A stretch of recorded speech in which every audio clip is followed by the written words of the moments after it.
I want to take a moment to talk about the order of code execution. Right now, you might be very new at this, and it may not have occurred to you yet that it really does matter what order you put your code in. JavaScript ultimately executes code from top to bottom. In the future, you're going to learn about some different situations where you might have code that gets hoisted to the top while the code is being compiled before it executes, and then the order might not be exactly from top to bottom the way you've written it, but you don't need to worry about that yet. All of the code you're writing right now and that you're going to write in the immediate future is absolutely going to execute from top to bottom.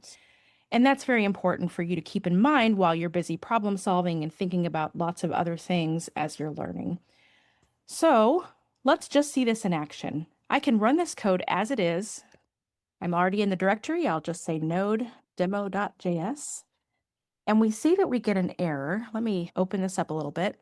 Yeah, right here it says that on line 9, we're trying to log a variable that it does not know about yet. It says reference error, can't access total before initialization.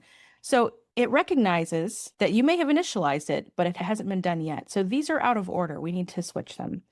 Now, even if I just do that, and that's the only error I saw, if I run it again, we still have an error, and this time it's because total needs to access num1 and num2, but they had not yet been declared and initialized. So we can fix that too. We can move both of these all the way up to the top. And now we are declaring num1 and num2. We are able to calculate total, and then we're able to log the total. So it should work this time. And there we get 7. Perfect. Okay. So that's all well and good for something very straightforward like this. I think what trips a lot of beginners up is reassignment, because you can actually change the value of a variable along the way and lose track of what the value was at different points. So I've started here with a very simple variable called num, set it to 1. Let's say that down the road I change it to 2, and then maybe down here I change it again to 10.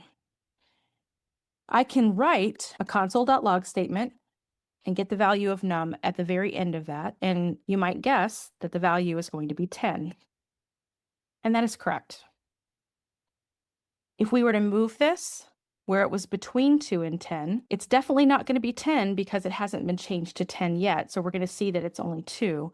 And of course, if we move that even higher and only have it logging it after the very first time that it was initialized, it's only going to have a value of 1.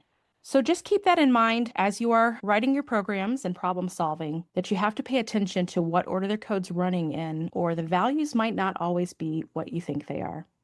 All right, last step is to make a git commit, just as good practice. So I'm going to check the status and see that I have something that needs to be staged. And now I can see that it's been staged.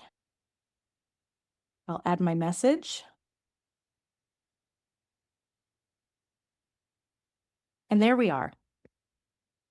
The last thing for you to do is to go over and get some practice in. I've got a couple of problems here for you to figure out. One is to make sure that you can get the following output, Java and JavaScript, with these two console.logs, but you need to put everything in the right order in order for it to come out that way. Down here, you're going to manipulate some numbers. I have a bunch of variables lined up for you, and you just need to add some new lines of code that will make it come out at the end the way that it's supposed to according to all of these guidelines.